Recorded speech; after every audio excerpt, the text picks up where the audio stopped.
Chaque habitant de Rennes Métropole produit 70 kg de biodéchets par an.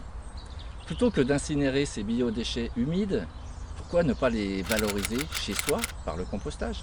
Composter ces biodéchets soi-même, c'est maintenir un jardin en bonne santé, moins d'intrants chimiques, plus de biodiversité, c'est établir des relations avec ses voisins et c'est s'interroger sur ses pratiques de consommation et de gestion des déchets. Pour composter à la maison, Rennes Métropole vous propose un modèle de composteur en plastique recyclé 300 litres ou un autre modèle 300 litres en bois. Vous pouvez également pratiquer le compostage en tas en déposant tout simplement vos matières organiques sur le sol. Pour protéger son tas, on peut le structurer avec des déchets de branches par exemple, constituer des limites avec les matériaux végétaux qu'on peut avoir chez soi, le recouvrir avec des feuilles, tout ce qu'on veut pour éviter le dessèchement ou une trop forte humidité. Donc du tas, on peut très facilement passer à un composteur auto-fabriqué en utilisant des planches ou tout ce qu'on a dans le jardin. Voici un modèle de composteur auto-fabriqué avec des matériaux de récupération, 3 compartiments, la pelouse, les feuilles et un compartiment pour les mélanges déchets de jardin, déchets de cuisine. Avec un peu d'imagination et d'autres accessoires du jardin, voici un autre modèle de composteur auto-fabriqué.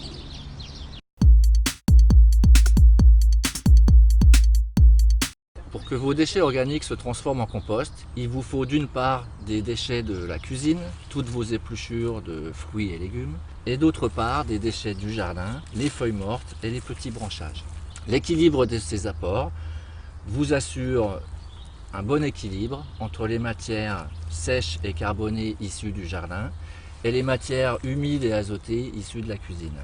Composter, c'est maintenir les équilibres en eau, en air, en azote et en carbone. Placez votre composteur pas trop loin de la maison, près d'un chemin d'accès et plutôt à l'ombre, sous un arbre par exemple. Commencez par disposer dans le fond du composteur un lit de branchage grossier, exprès pour laisser passer l'air dans le fond du composteur, les grosses branches grossières qui vont permettre l'aération du fond et commencez vos apports.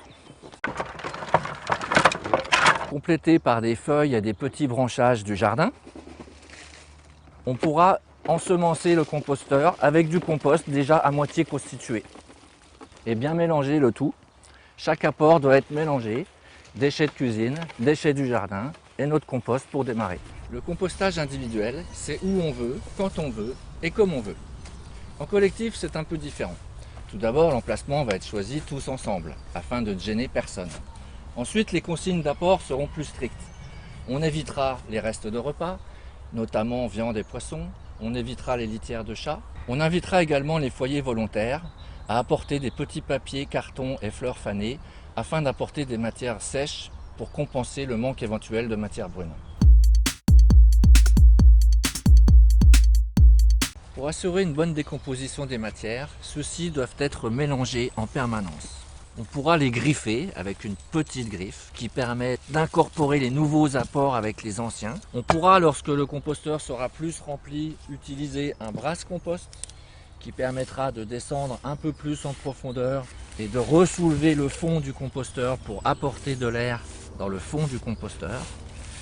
Le mélange sert à ramener de l'air dans le composteur. Et on pourra, lorsqu'on le souhaite également, peut-être une fois par mois, carrément travailler tout le composteur avec une fourche. Pour les familles ayant de gros volumes à composter, on pourra utiliser 2 composteurs. Les composteurs fournis par Rennes Métropole s'ouvrent très facilement. On pourra donc ouvrir le composteur des apports et le transférer entièrement dans un nouveau composteur ou en tas. Le transfert permettra de remélanger entièrement toute la matière et ensuite on la laisse tranquille, on n'y touche plus, on laisse le compost en maturation. Si vous n'apportez que des déchets de cuisine, les matières se décomposeront moins bien, vous aurez un excès d'eau. Si vous apportez que des déchets du jardin, vous aurez sûrement un problème de décomposition également, car cela sera trop sec. La solution, mélanger, équilibrer les apports, avoir toujours du sec et de l'humide. Si vous ne mettez que de la pelouse, celle-ci va se tasser et l'air ne circulera plus dans le composteur, il n'y aura plus de décomposition. Il faut donc en mettre, mais en très petite quantité, et bien l'étaler et bien la saupoudrer au-dessus du composteur. Si des odeurs apparaissent, c'est qu'il y a un manque d'aération. Il faudra donc aérer le composteur. Si des moucherons apparaissent, c'est que vous avez des matières